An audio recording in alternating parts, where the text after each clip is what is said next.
皆さんごきげんよう、上川薫です。今回取り上げる話題は、ソフトバンクグループがアメリカのニューヨーク州にマスク140万枚を寄付するという報道がありました。これは会長兼社長である孫正義氏が日本でマスクを100万枚寄付するとツイッターで発言したのに続いての出来事です。一体どのような報道であったのか見ていきましょう。それではニュースをどうぞ。日本の投資グループが140万枚のマスクをニューヨークに寄付。日本の投資グループのソフトバンクは火曜日にニューヨーク州に140万個の N95 レスピレーターマスクを寄付すると発表した。CNN が入手した内部メモでソフトバンクの COO であるマルセロ・クラウレは、マスクは現在のアメリカのパンデミックの震源地であるニューヨークでのこのウイルスの拡散を予防及び治療する最前線の物資だと述べた。同社はまたラテンアメリカのいくつかの都市に追加の10万個のマスクを出荷する予定であり、そこでは助けが切実に必要だと述べた。寄付するとされた N95 のマスクについてです。こちらのマスクはアメリカの労働安全衛生研究所が規定した油分を含まない微粒子エアロゾルの補修効率が 95% 以上というマスクです。細菌ろ過効率 99% 以上でほとんど全ての細菌、花粉の侵入を防ぎます。この N95 の上にはさらに N99、N100 といったマスクもあります。今回マスクを寄付すると表明したマルセロ・クラウ氏についての話。ソフトバンクグループの会長兼社長が孫正義氏です。そして副社長 COO がマルセロ・クラウレ氏。このクラウレ氏は WeWork の会長などもしており、アメリカで活動しているため今回の寄付を発表したのかもしれません。このニュースを最初に聞いた時思ったのは、何といっても日本の会社なのだからまず日本への寄付というものを優先してほしかったということです。もちろん状況として考えれば日米を比べた場合どちらの方が今深刻かといえばアメリカの方がより深刻な状況です。ニューヨークにおいては外出禁止令が出されるような状況で感染爆発を抑え込もうと今躍起になっているところです。それに比べて日本はまだ持ちこたえているという状況で感染爆発が起こってこれから都市閉鎖だといったようなこと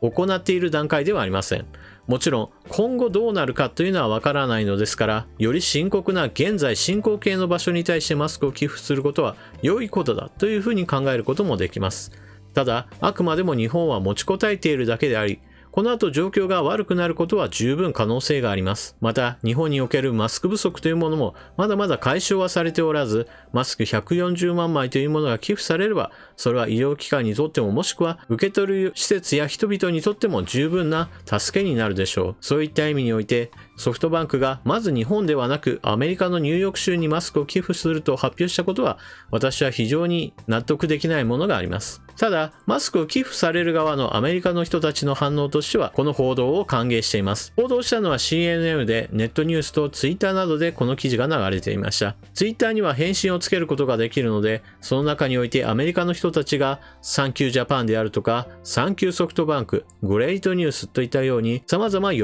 びの声を上げていました。ですから寄付される側としてはこのニュースは嬉しいニュースであることに間違いはありません。また寄付行為そのものが間違っているわけではありません。しかし日本の会社が今日本ではなくアメリカに寄付するというその行為、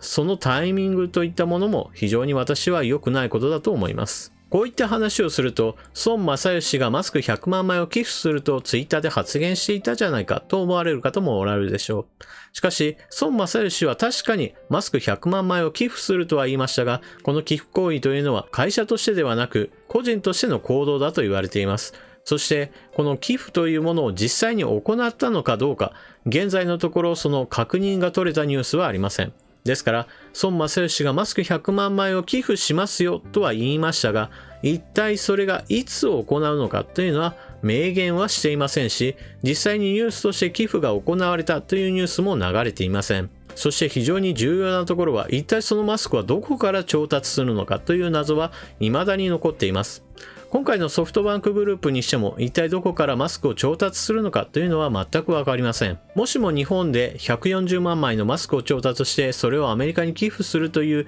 そういった流れであるならば、それは日本にとってのマスク不足を加速させるものであり、やはり良いニュースとはあまり言えません。皆さんもそう思わないでしょうか。そういった批判が受けることを分かっているために供給元が明らかにできないのかもしれません。